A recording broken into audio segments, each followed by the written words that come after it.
Hello guys, welcome. कशा आहात तुम्ही सगळे? मी लीना तुमचं सर्वांचं अगदी मनापासून स्वागत करते आपल्या ह्या चॅनलवरती. जे कोणी नवीन असतील ते चॅनलला सबस्क्राईब करू शकतात आणि करूनच घ्या. हो, सो छान अशी सकाळची सुरुवात झालेली होती आणि मॉर्निंग म्हटले म्हणजे थोडीशी प्रत्येकाची धावपळीची असते. बट आर्या आणि मी आम्ही दोघांनी चहा वगैरे घेतला. चहा म्हणतात चहा, टोस्ट वगैरे किंवा चहा खारी जे काही असते ते असं काही घेतो आम्ही. फक्त चहा तिला मी काही देत नाही, नाहीतर मग नसला ना काही टोस्ट वगैरे किंवा खारी नसले तर तेव्हा तिला दूध वगैरे गरम करून देते. आणि जसं की चहाची सवय मला असल्यामुळे थोडीफार आर्याला पण माझ्यामुळेच झालेली आहे, जे की मला माहिती आहे कुठेतरी बॅड हॅबिट आहे ते माझं, जे माझ्या थ्रू आर्याचं पण झालं. सो घरामध्ये एकमेव मात्र मी आहे की जिला चहा खूप जास्त आवडते आणि माझ्यानंतर आर्या येते. सो चहा वगैरे घेतला आणि हे पॉट नाही का थोडंसं खराब केलेलं होतं आर्याने, ज्याच्यातून एक एक वगैरे असं यूज करून मी आधीचं जे पॉट होतं त्याच्यामध्ये स्पायडर प्लांट जे असतं ना ते काही घेतलेलं होतं लावायला. आणि त्यानंतर मनी प्लांट नाही का बॉटलमध्ये ठेवलेला होता. खालच्या भागाला तो नाही का बराचसा लांब वगैरे होता, पण म्हटलं आता याला पाण्यात न ठेवता, कारण काय ना पाण्यात वगैरे जर ठेवलं ना तर स्वच्छ पाणी जसं आपल्याला त्याला 2 ते 3 दिवसाआड आपल्याला चेंज करावंच लागतं. आणि ॲक्च्युली मला 2 ते 3 वर्षांपूर्वी डेंग्यू वगैरे झालेलं होतं. सो अचानक मला आठवण आली की अरे हे जर पाण्यात जर ठेवलं ना आपण तर काय होईल ना, डेंग्यू वगैरेचा मच्छर असो किंवा अदर दुसरं कोणी मच्छर वगैरे जर समजून घ्या त्याच्यामध्ये जर पडला तर हे आपल्या हेल्थसाठी रिस्की असू शकतं. सो म्हटलं चला ठीक आहे, किचनमध्येच ठेवायचं आहे ना तर एकदम छान अशा छोट्या पॉटमध्ये आपण याला ॲडजस्ट करून घेऊ शकतो. सो मी विचार केला की जे आपल्याकडे पॉट्स आहेत दिवाळी वगैरेमध्ये घेतलेले आणि थोडेसे डॅमेज पण झालेले होते ते, जेणेकरून मला नेक्स्ट दिवाळीला वगैरे नवीनच घ्यावे लागतील. सो म्हटलं यांचा असा काही उपयोग करूया. मग मी त्याच्यामध्ये हे मनी प्लांट वगैरे जे होतं ते लावून घेतलं.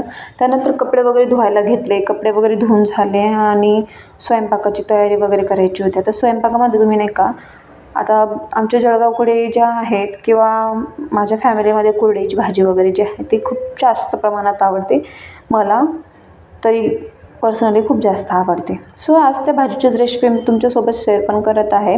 त्यासाठी नाही का 4 ते 5 म्हणजे 2 जणांसाठी नाही का 4 ते 5 कुरडया असतील ना त्या भिजू घालून द्यायच्या पाण्यामध्ये.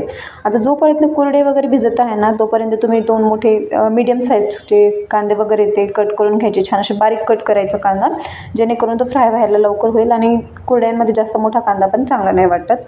सो 4 ते 5 लसणाच्या पाकळ्या वगैरे घेतल्या, त्या निवडून घेतल्या, छान अशा बारीक कुटून घेतल्या आणि कढई वगैरे ठेवली. जोपर्यंत म्हणजे आधी चेक पण करून घ्यायच्या तुमच्या कुरड्या वगैरे ज्या आहेत त्या अगदी सॉफ्ट अशा झालेल्या आहेत ना पाण्यामध्ये. ते कुरड्या वगैरे सॉफ्ट झालेल्या होत्या तेव्हा कढई वगैरे गरम करायला ठेवली मी. 2 ते 3 पडे तेल वगैरे घातलं आणि जिऱ्याची फोडणी देऊन कांदा वगैरे घातला. कांदा छान असा ब्राउनिश होईपर्यंत नाही का त्याला होऊ द्यायचा. कांदा ब्राऊन वगैरे झाल्यानंतर त्याच्यामध्ये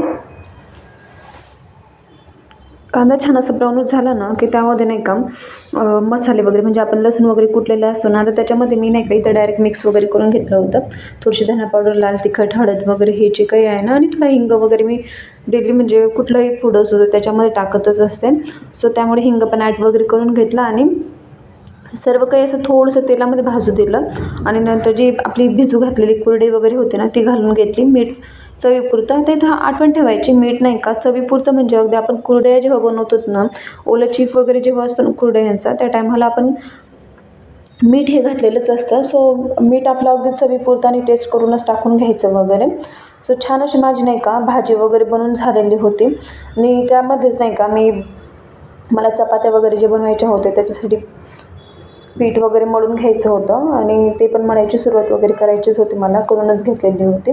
छान अशी कुरड्यांची भाजी मसाले वगैरे टाकल्यानंतर 2 ते 3 मिनटं अशी होऊ द्यायची. तुम्ही बघू शकता टेक्स्चर किती छान आहे, तर मला तरी खूप मनापासून आवडते ही भाजी. सो नंतर लगेच कणिक वगैरे मळायला घेतली, कारण भाजी ऑलमोस्ट थोडीशी 5-10 मिनटं होत नाही तोपर्यंत आपण इकडच्या साईडला चपात्या वगैरे करायच्या होत्या, तर कणिक मळायला वगैरे घेऊनच घेतले.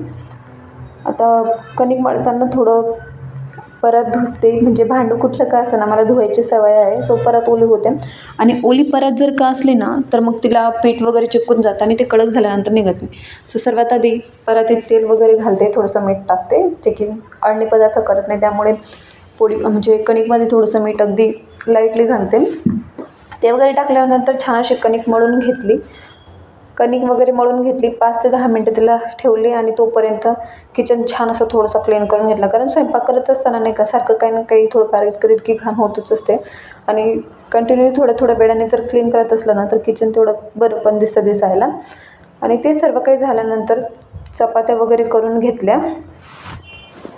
आता हे सर्व काही झाल्यानंतर मला एवढं तरी सांगा, मी जी ही भाजीची रेसिपी तुमच्यासोबत शेअर करते ना, त्याची रेसिपी तुम्हाला खरंच इन डिटेलमध्ये कळली का? नाहीतर म्हणजे मला तरी वाटतं आहे, कारण मी नाही का व्हिडिओ जरा त्याचा स्पीडअप करून नाही का टाकलेला आहे, त्यामुळे कदाचित मला असा डाऊट गेल्यानंतर की ही रेसिपी कळली किंवा नाही कळली असेल कोणाला, ते मला काही कळत नाही आहे. बट तरी होईल तेवढं मी तुम्हाला सांगण्याचा प्रयत्न केला. आता इथं चपात्या वगैरे करायला घेतल्या आणि मध्ये झाल्याची इतकी ही बडबड चालूच होती की म्हणजे मला तरी सुचत नाही.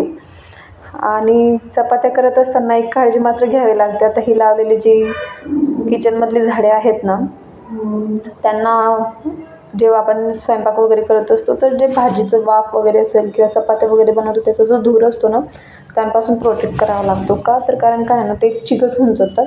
सो त्यांना साईडला वगैरे करून ठेवलं. छान असं ताट वगैरे घेतलं वाढायला, ताट वाढून घेतलं आणि आर्याला म्हटलं, बाई बस तू जेवण करायला, नंतर मी तुला लगेच जॉईन होतेच. कारण काय ना, किचन जर क्लीन असलं की मग मला पण जरा जेवण वगैरे करायला बरं वाटतं. आणि थोडंसं म्हटलं क्लीन वगैरे करून घ्यायचं. जेवण वगैरे झालं. जेवण वगैरे केल्यानंतर छान अशी भांडे वगैरे घासायला घेतली. किचन कट्टा अख्खा सगळा पुसून पासून नेटका करून ठेवला आणि मग नंतर लागलं माझ्या मागे एक दुसरं अजून काम, ते होतं आर्या. आता स्टडी सांगितला म्हणजे तिला माहिती का, एवढं काही म्हणजे ज्या दिवशी सुट्टी असतं ना किंवा ज्या टायमाला तिला नाही करायचं असतो, रडबोंबल करून ती तिची हट्ट पूर्ण करून ती मॅडम नाही का अभ्यास नाही करणार तर नाही करणार. आणि ह्या सगळ्या गोष्टींना नाही का फेस करणं खूप अवघडच असतं माझ्यासाठी तरी. आता ती क्लिप मी व्हिडिओच्या शेवटी ॲड केलेली आहे आणि ती तुम्हाला दिसेलच. आता कढई म्हटली म्हणजे नाही का, इथं सर्वात शेवटी मी तळणाची जी कढई होती ना, कालच्या व्हिडिओमध्ये तुम्ही बघितलंच तर ती घासत होती. सो भेटूया नेक्स्ट ब्लॉगमध्ये, तोपर्यंत बाय.